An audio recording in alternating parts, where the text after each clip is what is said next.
মাননীয় প্রধান উপদেষ্টা ডেকেছেন। তার ডাকে আজকে বিভিন্ন ধর্মের নেতৃত্বশীল ব্যক্তিবর্গ তারা এসেছেন এবং দেশের বিভিন্ন প্রান্ত থেকে সবাই আজকে সমবেত হয়েছেন। আমরা বাংলাদেশের মানুষ কেমন আছি, বিশেষ করে আমাদের অন্য ধর্মাবলম্বী যারা আছেন মুসলিম ছাড়া, তারা কেমন আছেন, তারা তাদের সেই অবস্থা ব্যক্ত করেছেন। তো আমরা লক্ষ্য করেছি যে এখানে আমাদের মধ্যে আলহামদুলিল্লাহ চমৎকার ধর্মীয় সম্প্রীতি বজায় আছে।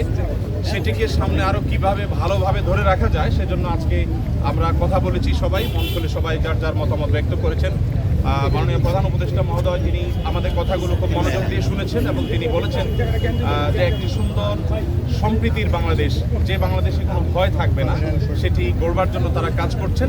এবং আমরা আমাদের জায়গা থেকে বলেছি যে এদেশের ওলামা একরাম, এদেশের ধর্মীয় নেতৃত্ব তারা তাদের জায়গা থেকে অত্যন্ত দায়িত্বশীল এবং দায়িত্বশীলতার কারণে কিন্তু আপনারা দেখেছেন যে আইনজীবী আলিফ হত্যাকাণ্ডের পরে সারা বাংলাদেশে মুসলমানরা অত্যন্ত ধৈর্য এবং সংযমের পরিচয় দিয়েছেন।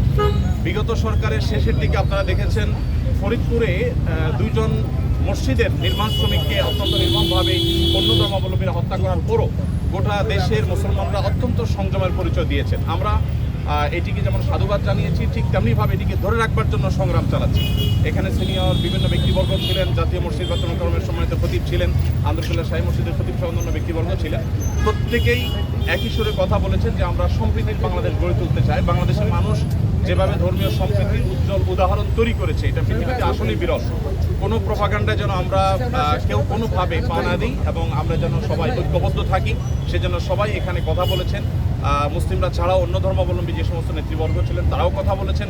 তো আমরা আশা করছি যে একটা সম্প্রীতির বাংলাদেশ যেটি ইতিমধ্যে আলহামদুলিল্লাহ আছে, সেটিকে আরও ভালো জায়গায় আমরা নিয়ে যেতে পারবো এবং পৃথিবীর কাছে উজ্জ্বল উদাহরণ হিসেবে আমরা দাঁড় করাতে পারবো। এখানে প্রত্যেকে যার যার জায়গা থেকে চেষ্টা করেছেন এই কথা বলার জন্য যে আমরা শান্তি সম্প্রীতি রক্ষা করবার জন্য কাজ করছি। আমরা 5 আগস্টে লাইভে এসে প্রত্যেকে যার যার জায়গা থেকে আমরা সবাই কিন্তু মানুষকে সজাগ থাকার, সতর্ক থাকার এবং সংযমী থাকার, ধৈর্যশীল থাকার জন্য আমরা আহ্বান করেছি। এবং আলিফ হত্যাকাণ্ডের পরও আমরা প্রত্যেকে যার যার জায়গা থেকে মানুষকে সংযমী থাকার আহ্বান করেছি। ইসলাম আমাদেরকে অন্য ধর্মাবলম্বীর ব্যাপারে যথেষ্ট দায়িত্বশীল আচরণ করতে বলে। আমাদের প্রিয় নবী সাল্লাল্লাহু আলাইহি সাল্লাম আমাদেরকে মানুষ হিসাবে অন্য ধর্মাবলম্বীদেরকে মর্যাদা দিতে শিখিয়েছে এবং সেই শিক্ষা ধারণ করবার কারণে বাংলাদেশের মানুষের মধ্যে সাম্প্রদায়িক সম্প্রীতি তৈরি হয়েছে।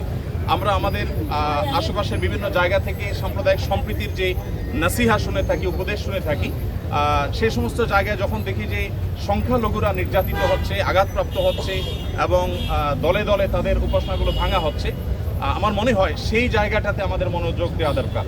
আমাদের দেশে সংখ্যালঘু ভাইরা তারা নিরাপদ আছেন, আরও নিরাপদ থাকবেন। তাদেরকে নিরাপদ রাখবার জন্য আমাদের সরকার যেমন কাজ করছে, ধর্মীয় নেতৃত্ব তারা তাদের জায়গা থেকে কাজ করছেন।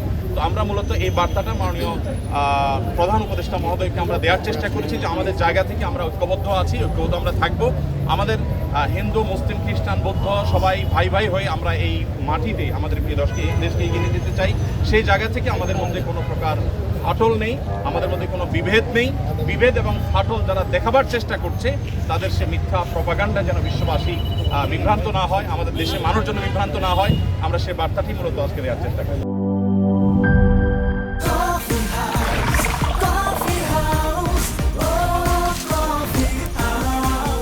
কফি হাউস, প্রতি চুমুকে আড্ডা জমে।